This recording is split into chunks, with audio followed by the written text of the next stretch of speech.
Thank you, guys. I appreciate it.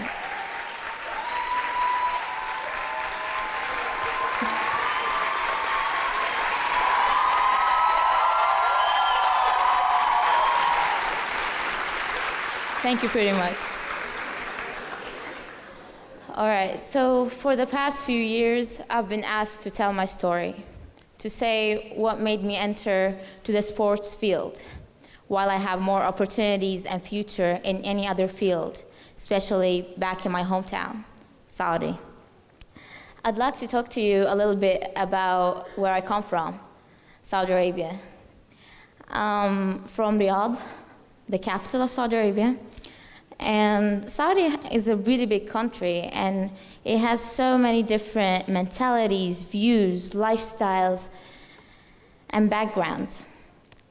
So just like any other country, Saudi has these concepts about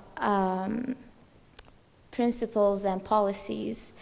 And policies are based on either religious views or cultural views, as any other country, as I said. So I've never really knew what a cultural issue is until I've been into one myself. And it was the fact that I was born as a lady. Thank you.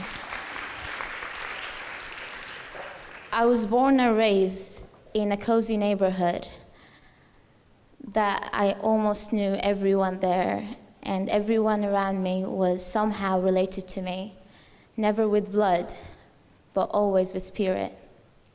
I was raised by a single divorced working mother and her best friend, who her entire family were spread around the same neighborhood, my family.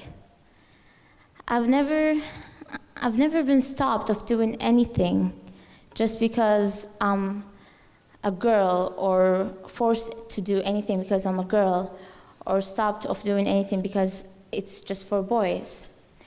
And that made me not recognizing the gender facts that we're living in. I didn't recognize that until I went to school. And in school, I noticed that something was different in me. Whether it was in the way I was talking or walking, or even my views around them, I seemed more aggressive. They were scared of me. So I tried to back down a little bit, stay away. I couldn't fit in anything, unfortunately, except for this class, a free activity class that we used to play sports in. For some reason, I just loved to move my body and to have that ability to actually express myself through sports, individually though. And I knew that as long as I'm far away from them, everyone will respect me. Until this one day, one big girl challenged me on this sport that changed my life, basketball. So she challenged me, aiming to make fun of me. She wanted to make fun of my abilities. I've never been good at team sports. So I took the challenge very seriously, and it was one-on-one challenge. And for some reason, my adrenaline went so high that I actually beat her big time. And I made my word.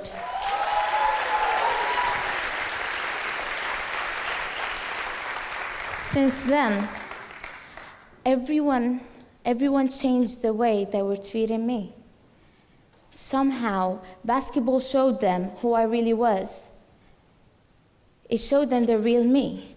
But actually, what basketball did to me was even more.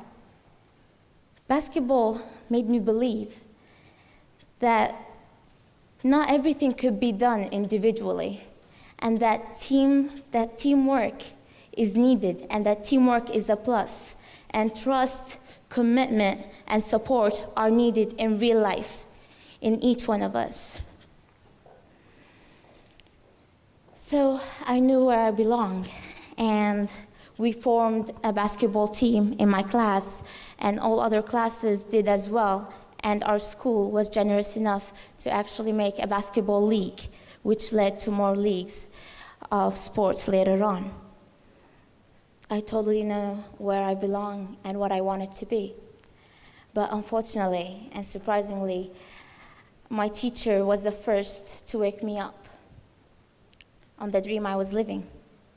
She was asking us, what are we aiming to be in the future? And without any further thinking, I wrote down a basketball player, and I gave it back to her, proud. She got back to me saying, Jawaher Habibti, I wasn't asking about your hobby. I was asking about your profession. I was like, all right, then a professional basketball player. And I gave it back to her. She got back to me saying, Jawaher, darling, when I tell you what you want to do as a profession, I mean as a career, something that would actually get you money. Basketball would never get you money. And I was like, okay, do you know Muhammad Al-Shalhoub? He's a well-known footballer in Saudi. She's like, yes. I was like, all right, see, you know him. He's known for it, he does it for a career, and he gets money out of it. And she bombed at me saying, yeah, but he's a guy, and you are just a little girl. So I wrote back on the paper, a coroner, an investigator, a pilot, a marine biologist, and a basketball player, and I gave it back to her. I was 11 years old. I had my entire future placed in front of me.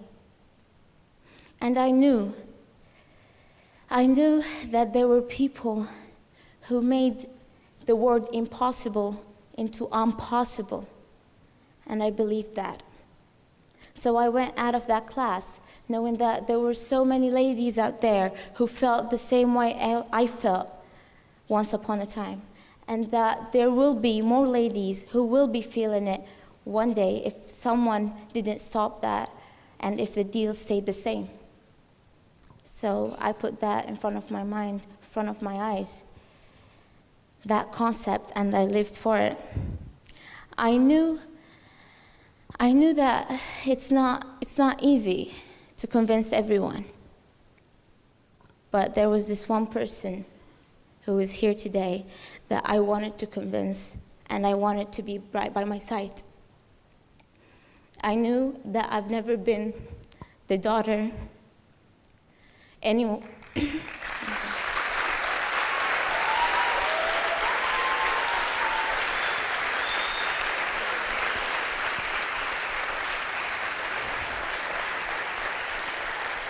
Thank you. I knew that I've never been the daughter that any mother would wish for, but I only wanted to be accepted by her, my mother.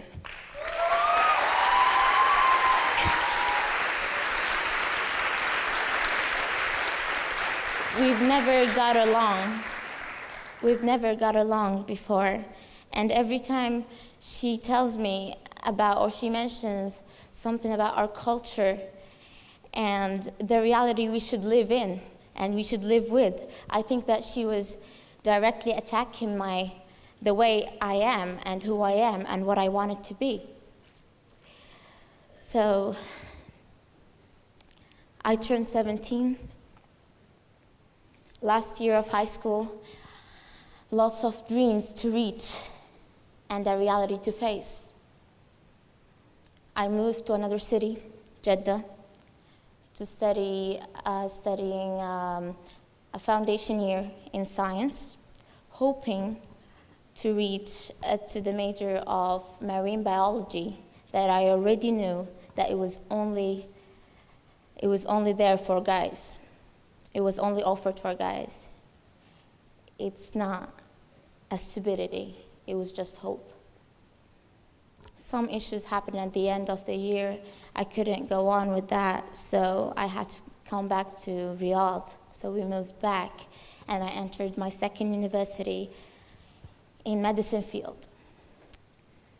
After 3 days, I showed up for 3 days before my mom decides to take me on a vacation to Qatar. What I didn't know that she actually knew about the sports science program in here. And I couldn't, exactly. And I couldn't leave before getting a primary acceptance in the sports science program. I knew that I was letting go of an entire career, and I'm letting go of a totally big opportunity back in Riyadh, but I also knew that I'm creating a new one for myself.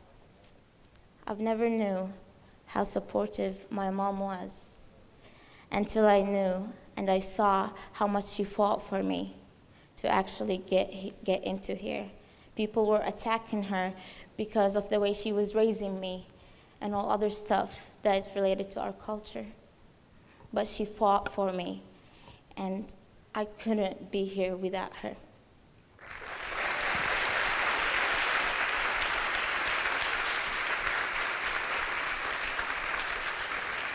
So she asked me one more question. First of all, I actually gave her a word to let me come here, and I promised her that if I didn't make it in here, I'll go back to Riyadh, I'll drop school, and I'll work to feed myself. And she asked me one last question. Gigi, what's your plan? My answer was, I've never had the chance to reach to what I want to reach. I've never had the opportunity to reach what I want to reach. So I want to create the opportunity for my future daughter to make her reach to what she wants to reach. And in fact, my mother gave me the opportunity to be whom I want to be and to stand right here in front of you, all of you guys, and talk about my story. I'm now in my 3rd year as a sports science student in exercise and fitness track. I train little kids in eye care project for a healthy living. I'm a fitness trainer in Qatar University's gym, and I'm part of the Changers organization, youth organization, as a human resources. And I'm a basketball player.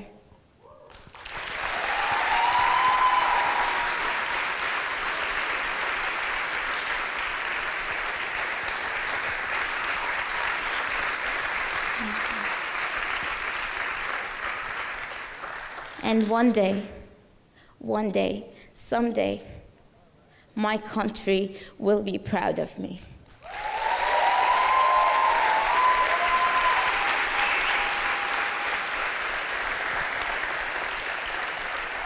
I would like to end with Rocky Balboa's speech, famous speech. It's not about how hard you hit, it's about how hard you can get hit and keep moving forward. How much you can take and keep moving forward. That's how winning is done. This was Jawaher Al Rufaei, and this is part of my story.